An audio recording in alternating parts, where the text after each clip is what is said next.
Bienvenue dans le podcast Tech Talk, où nous explorons les dernières innovations technologiques et leur impact sur notre monde.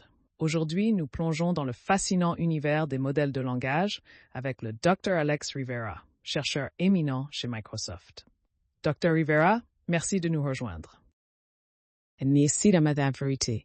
C'est un plaisir restreint. Alors, entrons directement dans le vif du sujet. Vous avez travaillé sur quelque chose appelé le modèle FICAC. Pourriez-vous nous donner un aperçu rapide de ce que c'est et pourquoi c'est important? Absolument. FICAT est un modèle de langage de 14 milliards de paramètres développé par Microsoft Research.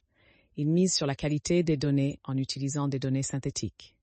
Plutôt que de dépendre des données organiques, FICAT améliore raisonnement et résolution de problèmes, surtout en STEM. Des données synthétiques. Cela semble intriguant. En quoi diffèrent-elles des données organiques que vous avez mentionnées et pourquoi est-ce important? Bonne question.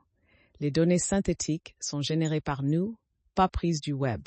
Elles sont ajustées aux tâches spécifiques. On peut créer des problèmes complexes pour améliorer le modèle, utiles pour le raisonnement pas à pas, souvent absent des données organiques. Ça semble révolutionner le développement de l'IA.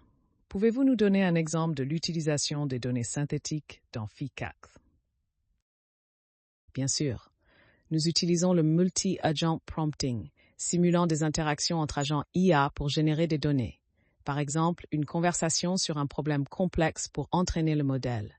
Aussi, l'autorévision où le modèle améliore ses propres résultats.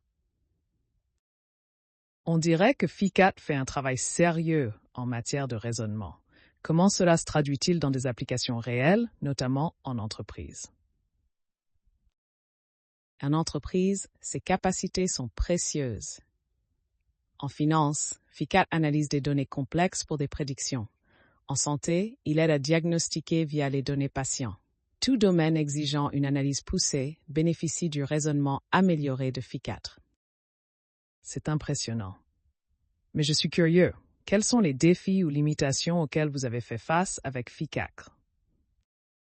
Un défi est d'empêcher le surapprentissage. Nous avons amélioré la décontamination des données. Aussi, FICAC est un modèle assez petit. Pour certaines tâches de beaucoup de connaissances factuelles, les plus grands modèles peuvent mieux faire. Compte tenu de ces défis, quelle est selon vous la future orientation de FICAC et des modèles de langage en général? Je pense qu'il faut équilibrer la taille du modèle et la qualité des données.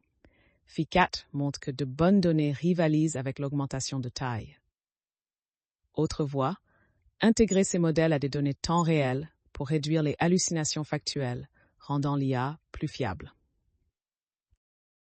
On dirait qu'il y a beaucoup de potentiel pour la croissance et l'innovation. Comment pensez-vous que les entreprises devraient se préparer à ces avancées en IA? Les entreprises devraient comprendre les capacités et limites des IA comme FICAT. Investir dans la qualité des données et envisager les données synthétiques pour améliorer leur IA. Aussi, veiller aux considérations éthiques et aux biais pour une utilisation responsable de l'IA. C'est un bon conseil. Dr. Rivera, merci beaucoup d'avoir partagé vos idées avec nous aujourd'hui. Il est clair que FICAT ouvre la voie à des développements en IA. Merci de m'avoir reçu. Ce fut un plaisir de journée de l'IA avec Subu. Et merci à nos auditeurs de nous avoir écoutés. Rejoignez-nous la prochaine fois sur Tech Talk, alors que nous continuons à explorer les innovations qui façonnent notre monde. D'ici là, restez curieux et continuez d'apprendre.